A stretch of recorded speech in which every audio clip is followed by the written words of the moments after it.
Let's turn the page to Oxford for a second. And obviously we don't have time to fully flesh this out. We'll carry it over. But in terms of what are you looking for from Ole Miss this week in their game against Georgia Tech, it has to start with offensive line play. Has to start with offensive line play. And two different things I'm looking for, right, is what have they decided they are this week? Have they decided that they are better than the way they played last Saturday? I think people are pointing to Micah Pettis. He was awful on Saturday. Horrible. He has played better than that a season ago against better teams. So you don't think that's his ceiling. At least there's one guy on that offensive line where it's like, he's better than that.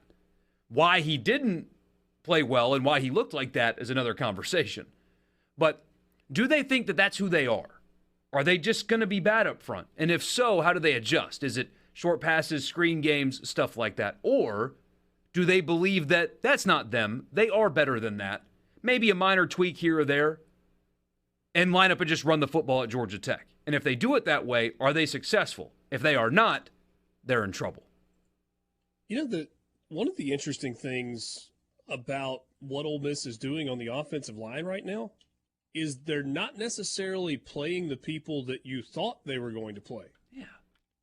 Right? I mean, you kind of expected to see Jaden Williams after the freshman season that he had a year ago out there on the offensive line.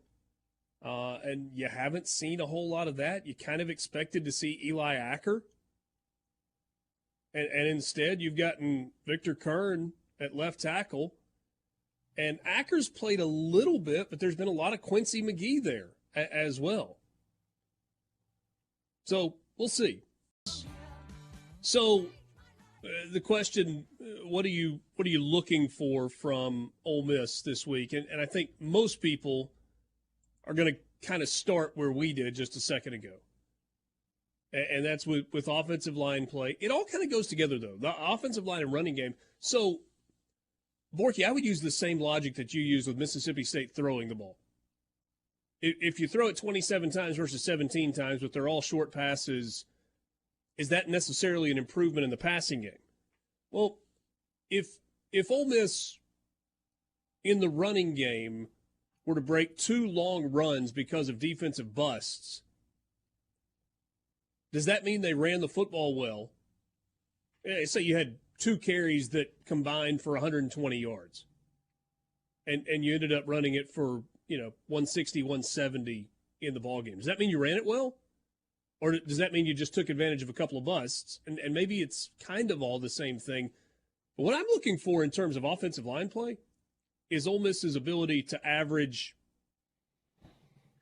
4.5 yards per carry and to be able to run the ball on first down and find themselves in 2nd and 5, 2nd and 6 on a fairly regular basis. And there are times, a lot of times, over the last 3 years where they've run on third down, third and medium, third and long. And third and 8, 3rd and 9, a lot of times. Yeah, and it wasn't just running either, it was protection.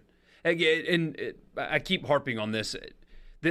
We'll put Sanders in because he's more elusive. One, that is, by any objective measure, not true.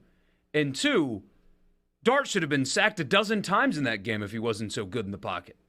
So it's not even just running the ball. It's can you protect?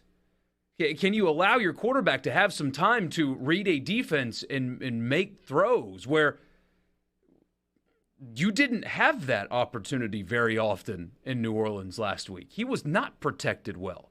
There were guys in his face almost immediately, way too often.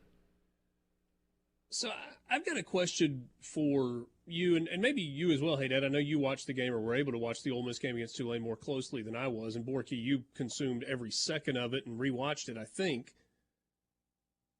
There's not really much to be critical about in terms of the defense through two games, right? They give up the big play in the opener against Mercer for 75 yards, and then they allow, less than 20 yards rushing the rest of the game. And after Tulane had a pretty good start offensively, they locked down. They did. The game closed out on a 30-3 run. But here's the question I'm getting to. There are some guys that you thought that were going to be playing a lot that are basically getting no snaps on the defensive side. And there's some guys that you weren't necessarily sure that were going to play that much who are getting a lot of action on the defensive side. What does that mean? Like a Kalo Stone, for example. I mean, when he signed, it was like, nice depth piece, and turns out he's playing a good bit. What I've noticed, because a lot of people did where's Centarian Perkins? Why didn't he play? And one, because the more experienced linebackers didn't play poorly. So, wondering where the freshman is kind of goofy when the other guys didn't play poorly. And also, they didn't do a ton of three linebacker stuff against Tulane. It was more 4-2-5 with a lot of nickel back in the game, and that's reflected when you look at the number of snaps that Dejon Anthony and John Saunders and Tasia Young got at the game. Yeah, but if you screw up, they don't play you. It's interesting. Aiden Williams is another example. So offensive side of the ball, but there was a couple of plays where he was not on the same page with Jackson Dart, and they didn't go back to him. If I remember correctly, Centarian Perkins played early, made a mistake, didn't see him again. If they can't trust you, especially when you're playing a team like Tulane, where you don't need to have somebody that is a supreme athlete. Like Centarian Perkins is the most athletic linebacker they have. Without a doubt. He's the most athletic linebacker they have. But when you're playing Tulane, you don't have to have a bunch of 5 stars to beat them. You need to be in the right spot and make plays. And so if they don't think that he's going to be in the right spot every time, that's going to cost you that game. Maybe down the road, maybe 2 weeks in Tuscaloosa, they decide, you got to have a feast or famine here. You're playing Alabama. You got to have the most athletic guy on the field. If he screws up, he screws up. You're not supposed to win the game anyway. But if they don't trust you, they don't play you.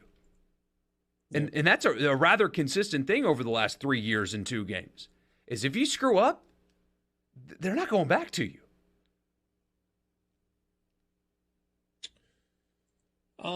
Here's one. I'm looking for Ole Miss to control the line of scrimmage.